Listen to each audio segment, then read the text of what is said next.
के बारे में डिस्कस किया था कि कौन सा स्टेट किस जोन में आता है। तो हम देखते हैं कि जोन 5 में जम्मू कश्मीर, उत्तर पूर्व के राज्य जैसे मणिपुर, असम, मिजोरम और उत्तर बिहार, उत्तराखंड, अंडमान निकोबार। और जोन 4 की बात करें तो हम देखते हैं दिल्ली, उत्तराखंड, हिमाचल प्रदेश, पंजाब, हरियाणा और गुजरात। और जोन 3 की बात करें तो उसमें राजस्थान, मध्य प्रदेश, महाराष्ट्र, झारखंड और छत्तीसगढ़ जैसे राज्य आते हैं।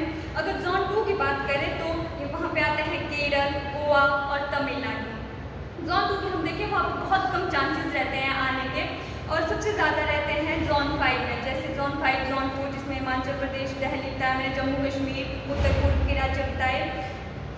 तो आगे अब हम बात करते हैं कि इसका इंडिया लेवल पे कैसा है।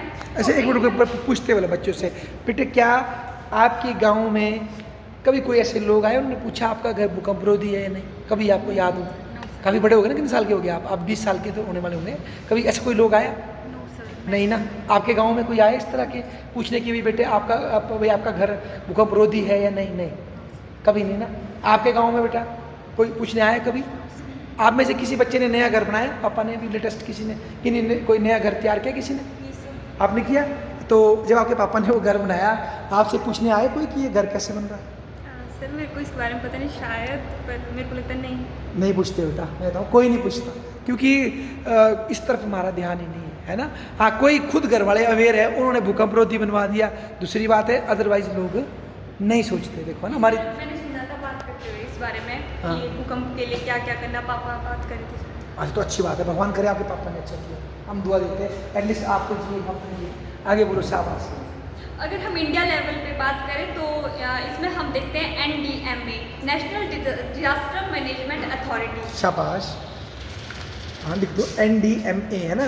सारे बच्चे थोड़ा सा इसको पढ़ ले बेटा। कई बार मैं वैसे बड़ी गलत बात है टेस्टों के लिए, पर आ जाता है उसमें भी, ये तो ज़िंदगी की बात है, पर फिर भी NDMA ये हमारे देश की सबसे बड़ी संस्था है जो डिजास्टर को देखती है, नेशनल डिजास्टर मैनेजमेंट अथॉरिटी। और 2000 पता नहीं कितने में बनी है, 4 में कि 5 में?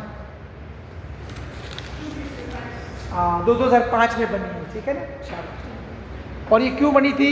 2005 या 4 में हमारे देश में एक बहुत बड़ी वो आई थी, सुनामी आई थी, कभी देख लेना। और वो भूकंप आया था ज़मीन के अंदर, पानी के अंदर, और बहुत बड़ी लहर उठ के आई थी और तमिलनाडु में बड़े लोग मार दिए थे उसने। आप इसको चेक कर सकते हैं। शाबाश, आगे बोलो। गुड। ये भारत सरकार की एक संस्था है जो देश में आपदा प्रबंधन की नीति और योजना बनाती है। शाबाश। इसकी स्थापना 2005 में हुई थी, और इसके तहत जो हम देखते हैं कि इसका क्या कार्य होता है, नीति निर्धारण, आपदा प्रबंधन के राष्ट्रीय नीति को बनाना, राज्यों के साथ समन्वय, जैसे राज्य स्तर पर आपदा प्रबंधन एजेंसी का मार्गदर्शन करना, तैयारी और प्रशिक्षण, आपदा से पहले की तैयारी जैसे मॉक ड्रिल कराना, प्रशिक्षण कार्यक्रम करना, जागरूकता अभियान जैसे आम जनता को आपदा के प्रति जागरूक करना, फंड का प्रबंध करना, आपदा राहत के लिए फंड का वितरण और नियंत्रण। मॉक ड्रिल तो हुई होगी ना बेटा। बच्चों आप में से कितने बच्चों ने स्कूल में मॉक ड्रिल किया? आपने की कभी भूकंप रोधी मॉक ड्रिल बचपन में? कई स्कूल में नहीं की, तो की है ना। गुड। आपने? अच्छा, इनके स्कूल में नहीं हुई, आपके स्कूल में हुई है मॉक ड्रिल? आपने की है? कभी नहीं, कभी बचपन में है कभी नहीं की मॉक ड्रिल? की है ना, आपने की है? शाबाश। 4 अप्रैल को, वाह क्या बढ़िया, दिन छांट के रखा भूकंप आएगा। अच्छा, आगे बोलो। शाबाश, ठीक। इसके लिए फंड का प्रबंध भी करते हैं, ठीक है। और अगर हम स्टेट लेवल पे देखें तो SDMA, state disaster management authority. Good. और यह एक सरकारी संस्था होती है, जैसे आपदा डिजास्टर मैनेजमेंट एक्ट 2005 के तहत लाई गई थी, जिसमें हर राज्यों में एक डिजास्टर मैनेजमेंट, जैसे कोई डिजास्टर होगा उसकी आपदा को निपटने के लिए।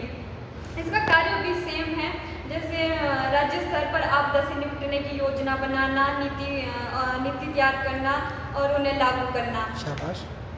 और अब हम लास्ट में देखें कि आपदाओं से बचने के लिए क्या करना चाहिए। सबसे पहले मैं कहना चाहूँगी कि जागरूक रहें।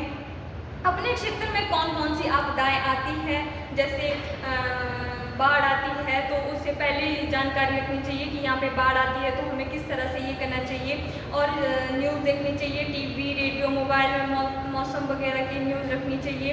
आपातकालीन योजनाएं बनाना, घर में सभी को बताएं कि आपदा के समय क्या करना चाहिए। एक इमरजेंसी किट भी रखनी चाहिए जिसमें टॉर्च, बैटरी, फर्स्ट एड, ज़रूरी दवाइयाँ, पानी की बोतल, मोबाइल चार्जर वगैरह हो। और जैसे सुरक्षित निर्माण करना, घर बनवाते समय भूकंपरोधी तकनीकी अपनाएं, बिजली, गैस, पानी के जो लाइनें होती है सुरक्षित तरीके से लगाएं कि किस तरह से जब जैसे कोई नया घर बनाते हैं तो उनको, जैसे किसी को पता नहीं होता तो उनको बताना भी चाहिए। और प्रोटेक्ट नेचर, जैसे पेड़ पौधों को ना काटें क्योंकि पेड़ भूस्खलन और बाढ़ को रोकते हैं। नालियों की अच्छी व्यवस्था करनी चाहिए। सरकारी योजना और हेल्पलाइन से जुड़े। Mock drill, may you all remain safe during such a disaster. Thank you. Thank you.